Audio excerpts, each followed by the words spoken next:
She came into Harrow Bend on the afternoon freight with a canvas bag, a leather roll of files worn thin at the spine, and a left hand that had been burned so long ago the scar had gone white and smooth as candle wax.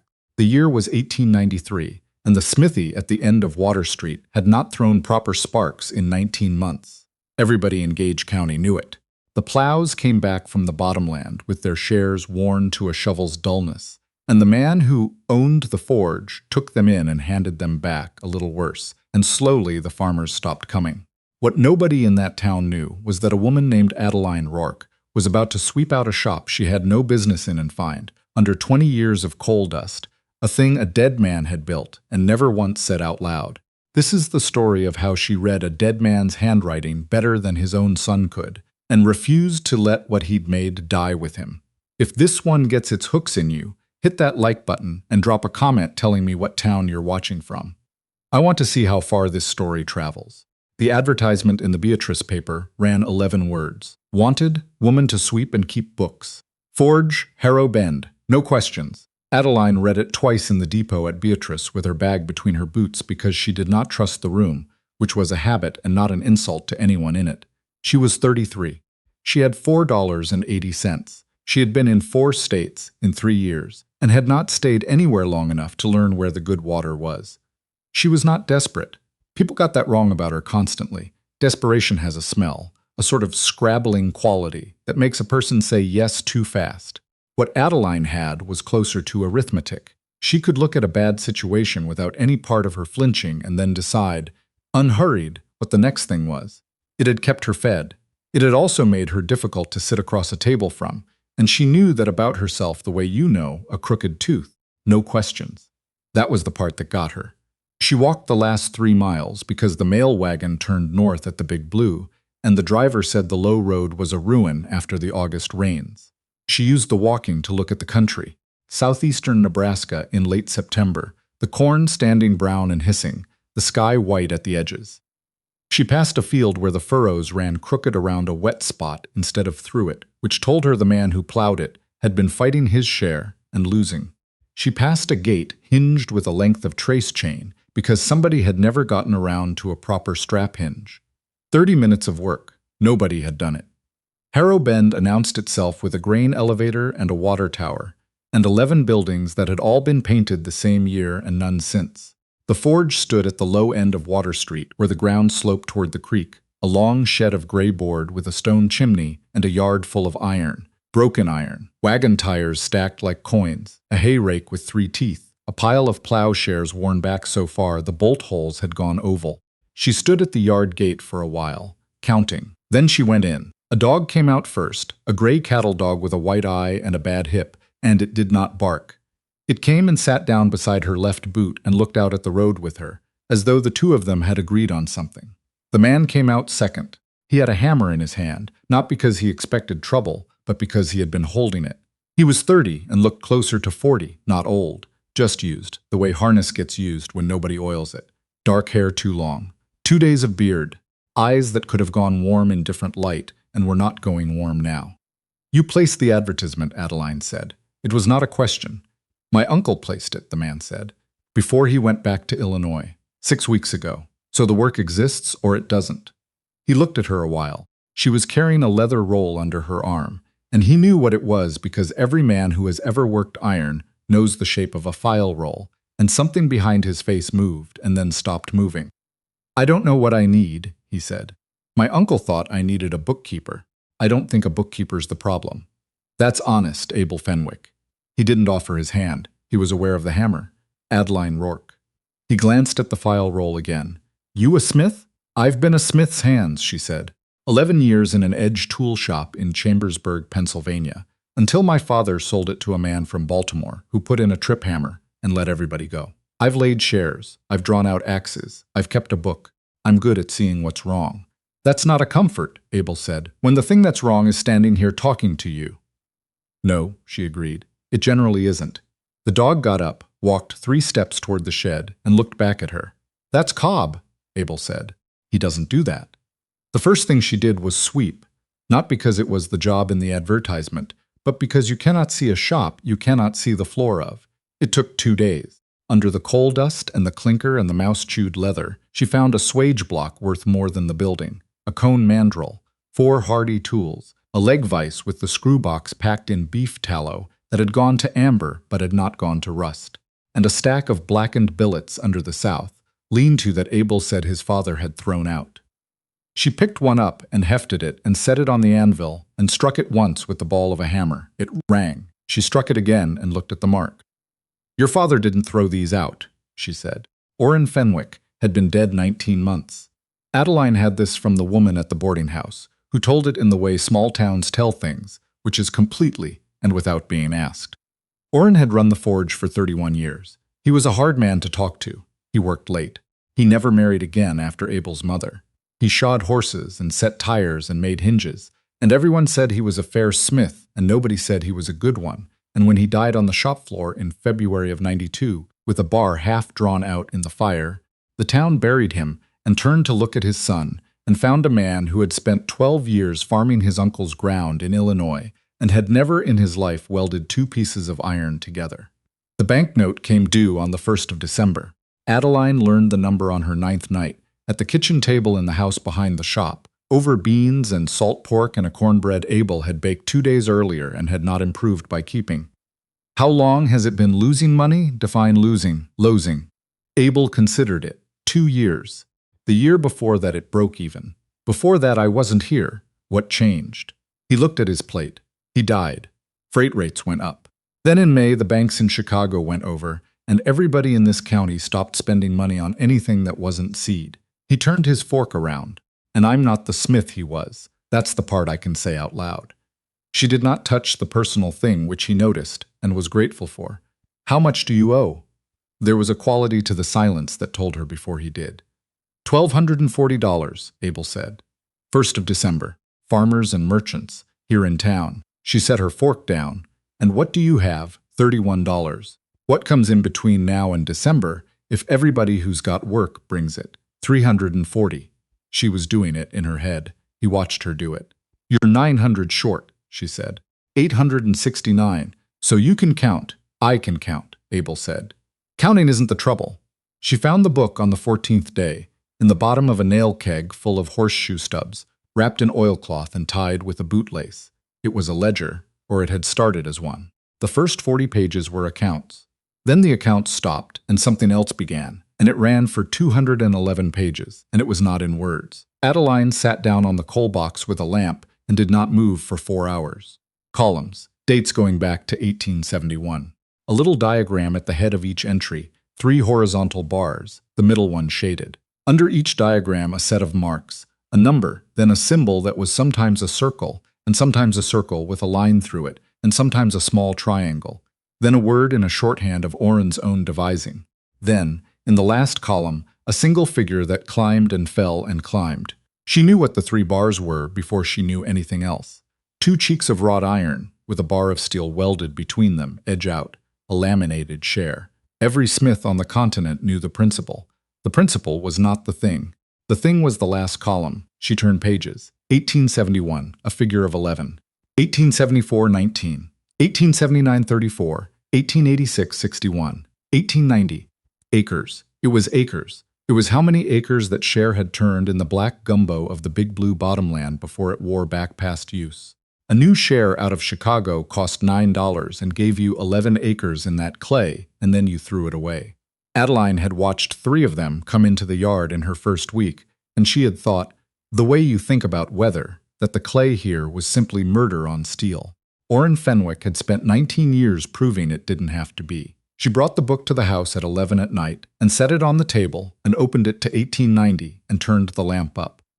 Abel looked at it for a long time. "That's his hand," he said. "Yes, I've never seen this." "I know." He put one finger on a diagram and did not quite touch the paper. "What is it?" And Adeline understood in that moment, with a clarity that felt like cold water, that she was going to have to explain a man to his own son. "It's the share," she said. "The middle bar's the steel. Look at the marks. The circle is a water quench.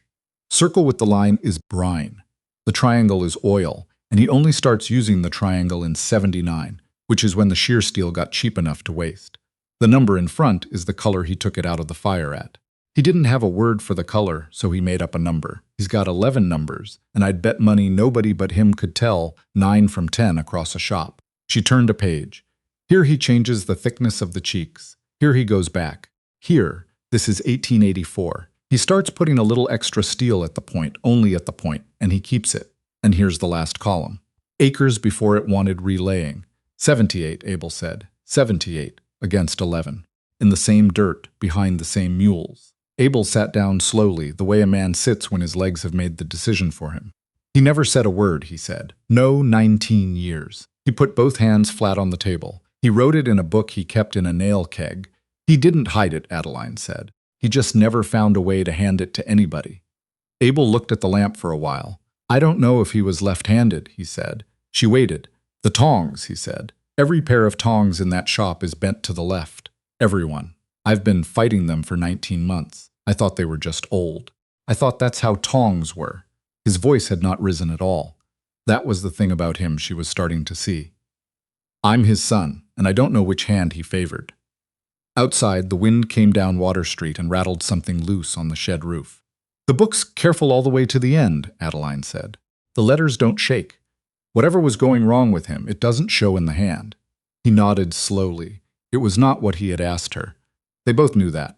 It was something to hold. She laid out the plan on the 2nd of October in the shop, sitting on the coal box with her notebook, while he stood at the anvil turning a hammer over.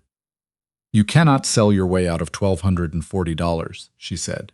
Not shoeing horses in a county where nobody's got money. So we stop trying to sell, and we start selling the one thing in this town nobody else has, which is your father's edge. Nobody's going to buy a plow from a shop that doesn't make plows. They're not buying a plow. They're buying their old plow back. She turned the notebook around. A new share is $9 in Beatrice and 11 if Braddock's man sells it to you on credit. We take a man's worn share, we cut the point back, we forge weld in a new bar of shear steel to your father's dimension. We heat treat it to his marks, and we hand it to him for $4. 4. And it turns 70 acres instead of 11. Abel set the hammer down. $4, he said. $4, 10 weeks, 2 people. 9 a week if we don't get sick. That's 90 shares. $360. That's not $869. No. There's 3 more things. She looked at the page. The billets under the lean-to. He left 40-odd bars of good steel out there because they failed some test in the book. But they failed his test, not the world's. They'll make axes and froes and draw knives. 30 tools at $250. $75. She turned the page. 3rd, Odessa Vale's mill. The gear housing's cracked. Cast iron. Half the county's told her it can't be fixed. Half the county doesn't know how to forge weld a wrought sleeve. It can be fixed. She's been quoted $200 in 8 weeks out of Omaha. I'll do it for $150, and she'll have flour by the 15th. Abel was very still. And 4th. 4th is your $340 in ordinary repairs, which we will actually collect this time, because you will invoice at the end of every week, instead of when a man remembers. She added it in front of him, out loud, the way you do when you want a man to hear the shape of his own life. 31 on hand, $340 in repairs, $360 in shares, $75 in tools, $150 from the mill, $956. She let it sit. That's the honest number, she said. $284 we do not have, and I do not currently see. Abel picked up the hammer again. He turned it over twice. You could have told me $956 and let me feel good for a day. I could have. Why didn't you? Because in 10 weeks you'd have found out anyway, Adeline said. And then you'd never believe another number I gave you. He almost smiled. It surprised them both, and neither of them said anything about it. Halvor Sandvik farmed 240 acres of bottomland 4 miles east, and had come to this country from Hordaland at 19 with a wife and no English. He was 50 now, and had buried the wife and married her sister, and had 11 children between the 2 of them, and he was the man in that county whose opinion moved other men's money. Adeline rode out with Abel on the 11th of October and put a share in Halvor's hands. He turned it in the sun. He ran his thumb along the edge, not testing it for sharpness, testing the line where the steel met the iron. You welded this, yes. By hand. No hammer mill, yes. He looked at the point where the extra steel was. Old Fenwick's point, he said. Adeline went very still. You know it? I plowed with one. Halvor set the share down on the tailgate. 19 years ago. He said it for me, and he would not tell me what he had done, and he would not do it a second time, and I asked him every year until he died. He was quiet a moment. I thought he was a mean man. All this time I have thought that. He wasn't mean, Abel said. He didn't know how. Halvor looked at Abel a while, and then at Adeline, and something in his face made a decision. $4, he said. How many will you do? 90 before the 1st of December. And after that? Next year? I do not want a man who fixes my share once and then sells the shop. Then don't buy a share, Adeline said. Buy the year. $30, and every cutting edge on your place stays sharp and true from thaw to freeze. Shares, coulters, mower sections, the axes, the corn knives, all of it. $30, and I write it down, and if it doesn't hold, I tell people that myself. Halvor Sandvik looked at her for a long moment. You are not selling plowshares, he said. No, you are selling that a thing can be depended upon. I'm trying to. He picked up his coffee. 1 share. $4. Today. And in November I will tell you about the year. He set the cup down. And if you are wrong, I will say so where people can hear me. Fair enough, Adeline said. On the ride back, Abel was quiet for 2 miles. He said yes, he said finally. He said yes to $4. That's still yes. We need 11 more like it before I'll believe anything. The road went white ahead of them, and the wind came across the corn. I'm practical. It's not the same as hard. He didn't answer that. He clicked at the horse, and they went a little faster, and the subject passed the way difficult subjects pass between 2 people who work together. Silas Braddock came in a spring wagon behind a matched team, which was exactly the kind of thing he did. He was the implement agent for a house out of Chicago, and he had an office in Beatrice and a warehouse on the siding, and he sold cultivators and listers and the Braddock Improved Prairie Share on 18 months credit at 10%, and he held paper on 1/3 of the farms in the county. He was a large, pleasant man with a pleasant voice, and he took his hat off in the yard, which Adeline noted, because a man who takes his hat off in a yard he intends to buy is thinking about the parlor. Fenwick, he said, I heard you'd got some help. Abel said nothing. Adeline came out of the shed wiping her hands, and Braddock's eyes found her at once, and stayed a half-second too long. I'll come to it plain, Braddock said. That note's a hard note. December's a hard month. I'll give you $1,600 for the shop, the yard, the house, and the stock of iron. You clear the bank and you walk away with $360 and a clean back. He set a folded paper on the tailgate of his wagon. My lawyer wrote it. Read it at your leisure. He put his hat on and drove out, and the dog Cobb watched the wagon all the way to the bend without getting up. Adeline read the offer that night. Then she read it again. Then she sat in the office chair with the lamp low and read it a 3rd time, and on the 3rd time she found the thing. Item, the buildings and appurtenances. Item, the stock of iron, tools, and machinery. Item, the dwelling. Item, all papers, drawings, patterns, letters, and written matter of Orrin Fenwick deceased, whether bound or loose, wheresoever kept. She sat with that a long while. A man who wants a building does not itemize a dead man's notebooks. She did not tell Abel for 3 days. She told herself it was because she wanted to understand the shape of the thing before she handed it to him, and that was true, and it was also not the whole truth, and she knew it, and she still didn't tell him. She rode to Beatrice on the pretext of buying borax. She spent 2 hours in the county clerk's office and 1 in the reading room of the newspaper, going back through the advertising columns to 1888. She found the handbill on the second pass, the Braddock Improved Prairie Share, steel-faced, patented 1889. Turns 4 times the acre of common shares. Under the printed illustration, 3 horizontal bars, the middle one shaded, with a little extra thickness at the point. On the 4th morning, she came downstairs at 4:30, which had become a habit she did not love, and she put the offer and the handbill on the ledger where he would find them, and she sat at the kitchen table with her coffee and waited. Abel came down at 6. She heard the office chair scrape, then nothing for 11 minutes. He came into the kitchen, holding both papers. How long? 3 days. He pulled out the chair across from her and sat down heavily and put the papers between them. You should have told me the first hour. I know. It's my father. I know it is. She did not argue it any further, because he was right, and because in 11 years of working for men who were wrong, she had learned exactly how much a person owes to being right. I'm telling you now. He picked up the handbill and looked at the illustration and set it down. He stole it, maybe. Or maybe he had it independently. It happens. It happens more than people think. She turned the offer around so it faced him. But that's not the interesting part. The interesting part is that he wants the papers. Look at it. He's buying a shed full of scrap iron, and he's naming your father's notebooks by hand in a lawyer's contract. She tapped it once. Silas Braddock is not afraid of this forge. Silas Braddock is afraid of that nail keg. Abel Fenwick went to the bank on the 16th of October, in his good coat, with Adeline beside him.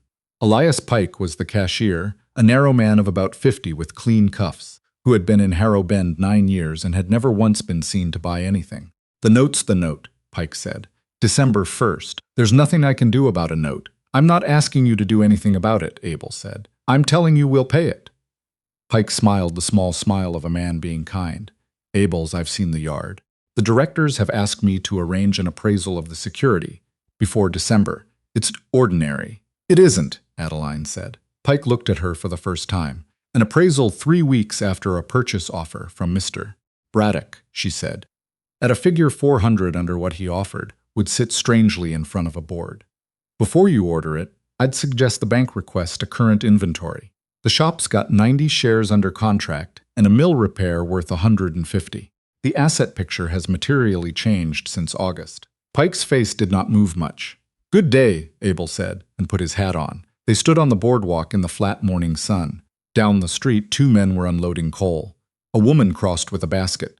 Nothing whatever suggested that in an office behind them a man was very likely composing a note to Beatrice. "He's already been to Braddock," Abel said. "Yes, they'll call it early." "Maybe. You pushed back. That matters more than people think. Banks hate complication, and you just introduced one." She looked at the street. "But we should plan as though they will." "Plan how?" "We need somebody who understands patents and isn't in Braddock's pocket." Abel thought about it. "There's a man in Nebraska City, Ansel Quimby. He did a water case for my father 20 years back. He came out from Ohio and never did learn to be liked here. That might be exactly right." The pressure came the way pressure comes, which is to say sideways. Jubal Crenshaw, who had brought in a hay rake and 2 shares and had shaken Abel's hand on it, sent a boy on a mule to say he'd changed his mind. 2 days later, a man named Teague did the same. Then 3 more.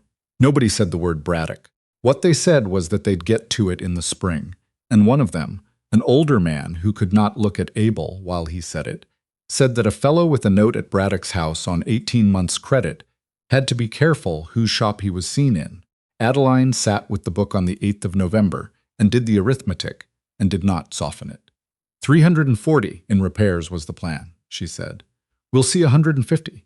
He's taken $190 out of us without spending a dime. 766, Abel said. He had gotten fast at it. Against 1240, 474 short. Yes. He stood at the forge and watched the coal for a while. He had gotten better. Not good. Better. She had watched him learn to hear the difference between a weld that had taken and one that had merely stuck, and it had taken 6 weeks, and there was a whole class of men who never learned it at all.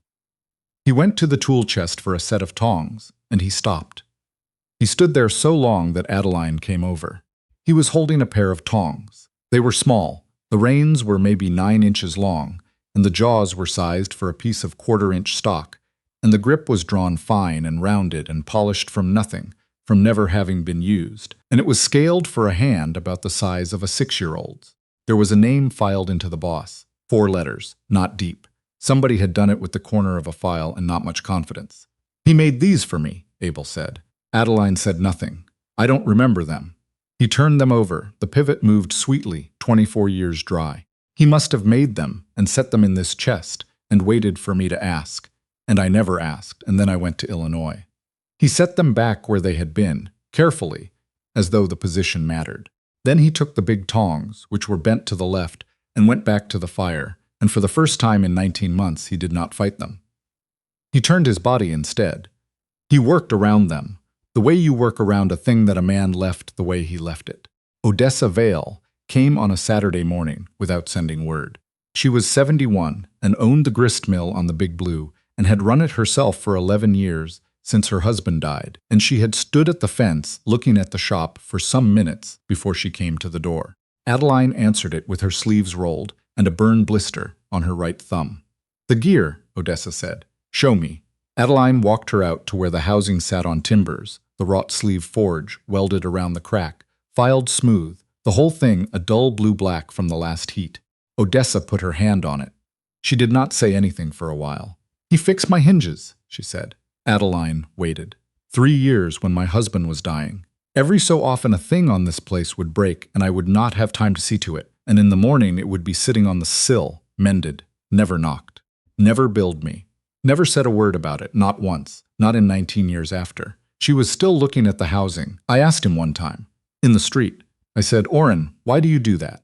And he looked at me like I'd asked him why he breathed, and he tipped his hat and walked on. She took her hand off the iron. "This is that," she said. 20 years of that, in a book, that's one way to say it. Odessa turned around. "The mill runs Monday. I'll pay your 150, and I'll want 40 bearing collars before spring, at $4. And I'll pay that in November, and I don't want to hear a word about it." She pulled on her gloves. "And Thursday, I'm bringing Halvor Sandvik, and I want you to have that book on the table." Adeline stood in the yard after the wagon had gone, and felt something come up through her that took her a while to name because she did not have much practice with it. It was gratitude. She had always found it uncomfortable, the way some people find heights uncomfortable. So she went inside and got back to work. Ansel Quimby came on the 18th of November, an old man with a soft voice and a valise, and he sat in the kitchen for 2 hours with the ledger and the handbill and a magnifying glass, and then he took off his spectacles and rubbed the bridge of his nose. "Your father filed a caveat," he said. "A what?" said Abel. "A caveat. It's a notice at the patent office. It says, I have an invention. I'm not ready to patent it. Don't grant a patent on this to anybody else without telling me." He tapped the ledger. "The 1874 entries reference a filing number. It's a real number. I wired the office and I have the digest entry." Adeline felt the whole plan tilt. "Then Braddock's patent is void and we own the thing." "No," Quimby said gently. "A caveat lapsed after 1 year unless renewed. He never renewed it. He never patented anything. Legally your father owns nothing, and neither do you, and there is no lawsuit here, and no money, and I am sorry to say it so plainly." The kitchen was quiet. Adeline sat back in her chair and did the recalculation the way she did everything, quickly and without any grief, sorting what had changed from what had not. "Then why," she said, "does Braddock want the papers?" Quimby smiled. It was not a nice smile, exactly. "Because a caveat is published," he said. "It went into the digest in 1875, and publication is disclosure. And disclosure means that in 1889, when Mr. Braddock's house obtained a patent on the same construction, they obtained a patent on something that had been in the public domain for 14 years. He folded his spectacles. In 1891, an Illinois court said as much in another matter, and cited the digest, and the Braddock patent has been dead as a hammer ever since. He knows it. He has known it for 2 years. And every year he has been quietly buying up and burning every scrap of paper that could put a man onto the trail." He looked at the ledger. "He does not want your forge, Mr. Fenwick. He wants that." Abel looked at the book. "So it's worth nothing," he said. "And it's worth everything to him. To him it is worth his agency," said Quimby. "It is worth nothing to you. Not a dollar. Not in law." Adeline heard herself say it before she had decided to. The share still turned 78 acres. Both men looked at her. "The steel doesn't care whose name is on the paper," she said. "It never did. It worked before Braddock was born, and it worked when nobody in this county knew it existed, and it was sitting in a nail keg the whole time." She put her hand flat on the ledger. "The forge doesn't survive because we beat him. It survives because the thing is true." Abel Fenwick looked at the table for a long moment. "That's the only version worth having," he said. They did not sue. Adeline copied out the method. The dimensions, the 11 colors with Orrin's numbers, translated into words a man could use, the quench for each, the extra steel at the point, and she took it to the Harrow Bend Sentinel, and Odessa Vale paid the $4 for the setting, and it ran on the second page of the 24th of November edition, free to any man who could read it, and the Beatrice paper picked it up in December, and the Nebraska Farmer in February. Quimby wrote one letter. It was 2 paragraphs and perfectly courteous, and it went to the Chicago House, and it enclosed a clipping and a digest citation. In January, the House withdrew Silas Braddock's agency. In March, after an audit the directors had not planned to make, until somebody pointed out that a cashier had ordered an appraisal 3 weeks after a purchase offer he had not disclosed, Elias Pike left Harrow Bend for a position in Kansas that did not, so far as anyone ever learned, exist. Nobody in that town ever heard Adeline Roark say one word about either man, then or after. The nearest she came was in November of that first year, when Halvor Sandvik brought 11 farmers into the yard on a Monday morning and stood in front of them with his hat in his hands. $30, he said. The year, all the edges. She writes it down, 11 contracts, $330. That night Adeline sat at the kitchen table with the book and totaled it in a column while Abel stood behind her chair. 31 on hand, 150 in repairs, what was left of them. 360 in shares, 75 in tools, 150 from the mill, 330 in contracts, 160 in bearing collars, $1,256 against $1,240. She sat looking at it. $16, Abel said. $16 after 10 weeks. $16, Adeline said, is not nothing. She heard him breathe out behind her, and then his hand came down on the back of the chair, near her shoulder, not touching it, and stayed there. They paid the note on the 1st of December in currency and walked out into a morning cold enough to make the boardwalk ring under their heels. They were married on a Tuesday afternoon in the spring of '95 in the front room of the house by a Methodist minister who had ridden over from Wymore. There were 2 witnesses. One was Odessa Vale. The other was the dog, who lay across the doorway the entire time and had to be stepped over, and who was not asked to sign. Their son was born in '96. They named him Orrin, and he grew up to be a tall, easy, talkative boy who could sell anything to anybody, and who never had the least gift for iron, and who went to Lincoln in 1914 and did well in the seed business and came home 4 times a year and always brought his mother books. The apprentice was somebody else's child. Winifred Sandvik was 13 in the autumn of 1901 and had been coming to the shop since she was 9, at first with her father, and then, increasingly, without him. She stood at the door for 2 years. Then she started carrying coal, unasked. Then one afternoon in October, when Adeline was drawing out a coulter, and the fire was right and there was nobody else in the shop, the girl said, "The number 9 color, is it the same in daylight as in the dark?" Adeline set the hammer down. "No," she said, "it isn't. And that's the whole trouble with the book, and I've never known what to do about it." "You could bank the window," Winifred said. Adeline looked at the window, then she looked at the girl. "Come here," she said. Cobb died in the 5th year, which was not a surprise. He had been full grown when Adeline came, and his muzzle had gone white, and the bad hip had gotten worse through that last winter. But it landed harder than either of them expected, the way the loss of an animal does when it has been the quiet constant of every single day for long enough. They buried him at the corner of the coal yard, where he had lain in the sun. Abel dug the grave himself and did not say anything while he was doing it, and Adeline stood there and did not say anything either, because some things do not want commentary. Walking back, Abel said, "He never barked at you." She looked over. "First day. He barked at everybody for a week, some people longer. He was looking at the shed. He came out and sat down next to your boot, and I remember thinking, well, all right then, you decided based on the dog. The dog had good judgment," Abel said. She thought about saying something and then didn't, and they walked back to the house in the last of the light. And she thought about a gray dog with a white eye who had never explained himself to anybody and had simply known what he knew. The 6th year brought drought, and the 9th brought hail, and in 1904 the shop burned to the sill on the north end, and they rebuilt it in 11 days with 16 men who would not take money, and Adeline stood in the yard on the 12th morning and had to go inside for a minute. In 1908, a man from the State Agricultural College came out and spent 3 days copying the ledger, and asked Abel a question about the extra steel at the point, and Abel said, "Ask her," and went back to the fire. Halvor Sandvik died in 1911. Odessa Vale had gone in 1906 and left the mill to a nephew who ran it badly and sold it, and the man who bought it kept every bearing collar Adeline had made and would not hear of replacing them. Winifred Sandvik took the forge in 1919. She was 31. By then she had been the better smith for 6 years and everybody knew it, including Adeline, who said so, in public at the county fair, in a voice that carried. Abel lived until 1927. Toward the end he could not manage the fire, and he took to sitting on the coal box in the afternoons, watching, and one day he said, "Out of nothing. I stopped thinking he was stubborn about 10 years in. I started thinking he was careful. It changes how I remember him. Better or worse? Both," he said. Better because he was smarter than I ever gave him credit for. Worse because I wish to God he'd said so. He might not have known how. I know, he said it simply. I made my peace with that. She believed him, mostly.